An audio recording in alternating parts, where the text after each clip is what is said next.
আসসালামু আলাইকুম। এটিএন বাংলা সংবাদে সবাইকে স্বাগত জানাচ্ছি সৈয়দা মারিয়া হোসেন। প্রথমে থাকছে বিআরবি কেবল সংবাদ শিরোনাম। অন্তর্বর্তী সরকারে আরো 4 নতুন উপদেষ্টা শপথ নিলেন বঙ্গভবনে। নরেন্দ্র মোদীর সাথে ফোন আলাপ ডক্টর ইউনূসের, সংখ্যালঘুদের নিরাপত্তা নিশ্চিতের আশ্বাস। গ্রেপ্তারের পর 8 দিনের রিমান্ডে সাবেক সেনা কর্মকর্তা জিয়াউল আহসান, শেখ হাসিনা, ওবায়দুল কাদের সহ 101 জনের বিরুদ্ধে হত্যা মামলা বগুড়ায়। এবং চিকিৎসার জন্য দ্রুতই দেশের বাইরে যাবেন বেগম খালেদা জিয়া, জানালেন মির্জা ফখরুল।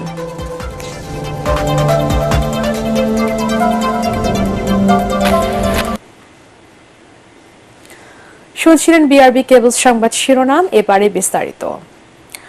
অন্তর্বর্তীকালীন সরকারে যুক্ত হলেন আরো 4 উপদেষ্টা। অর্থনীতিবিদ ওয়াহিদুদ্দিন মাহমুদ, সাবেক সচিব আলী ইমাম মজুমদার, ফাউজুল কবির খান এবং সাবেক সেনা কর্মকর্তা জাহাঙ্গীর আলম চৌধুরী উপদেষ্টা হিসেবে শপথ নিয়েছেন। বঙ্গভবনে তাঁদের শপথ বাক্য পাঠ করেন রাষ্ট্রপতি মোহাম্মদ শাহাবুদ্দিন। আপেল মাহমুদের রিপোর্ট।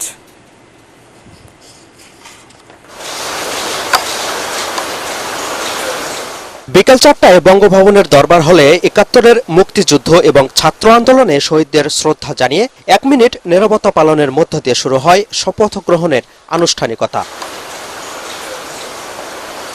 অনুষ্ঠান পরিচালনা করেন মন্ত্রিপরিষদ সচিব মাহবুব হোসেন। উপস্থিত ছিলেন অন্তর্বর্তীকালীন সরকারের প্রধান উপদেষ্টা ডক্টর মোহাম্মদ ইউনূস সহ উপদেষ্টা মণ্ডলীর সদস্যরা। সশ্রদ্ধ চিত্তে শপথ করিতেছি যে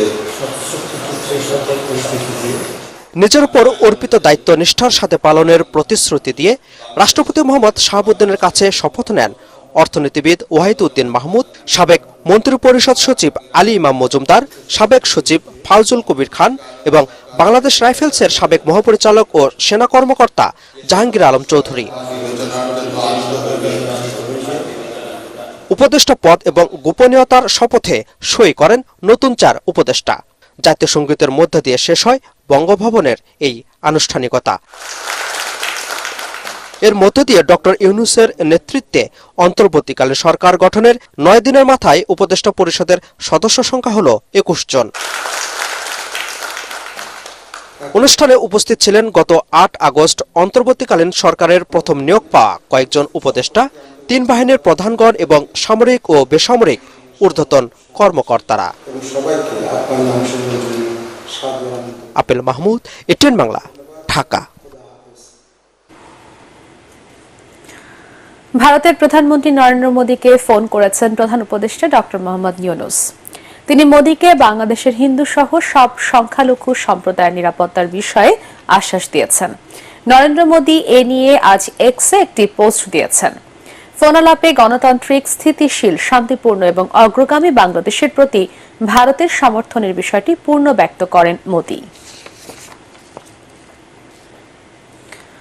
চাকরি থেকে অব্যাহতি পাওয়া মেজর জেনারেল জিয়াউল আহসানকে হত্যা মামলায় 8 দিনের রিমান্ড মঞ্জুর করেছে আদালত। রাজধানী নিউ মার্কেট থানায় দায়ের করা দোকান কর্মচারী শাহজাহান হত্যা মামলায় 10 দিনের রিমান্ড আবেদন করলে আদালত 8 দিনের রিমান্ড মঞ্জুর করেন। নিজেকে নির্দোষ দাবি করে আত্মপক্ষ সমর্থন করে আদালতে বক্তব্য দেন জিয়াউল আহসান। মিজান শাহজাহানের রিপোর্ট।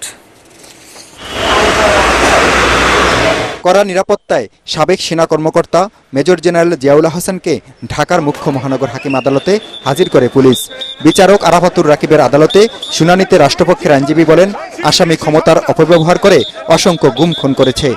রিমান্ডে জিজ্ঞাসাবাদ করে এ বিষয়ে আরও তথ্য পাওয়া যাবে। অন্যদিকে জিয়াউল আহসানের আইনজীবী দাবি করেন, তার মক্কেল গোয়েন্দা বিভাগে কাজ করেননি। আয়না ঘরের সাথে জিয়াউল আহসানকে জড়িয়ে মিথ্যা তথ্য দেওয়া হচ্ছে। আয়না ঘরের আজকের রূপকার ছিল আজকের আসামি। একটি ব্যক্তির ক্ষমতাকে কুক্ষিগত করার জন্য, স্থায়ী করার জন্য আজকের এই আসামির মতো কয়েকজন উচ্চ পদস্থ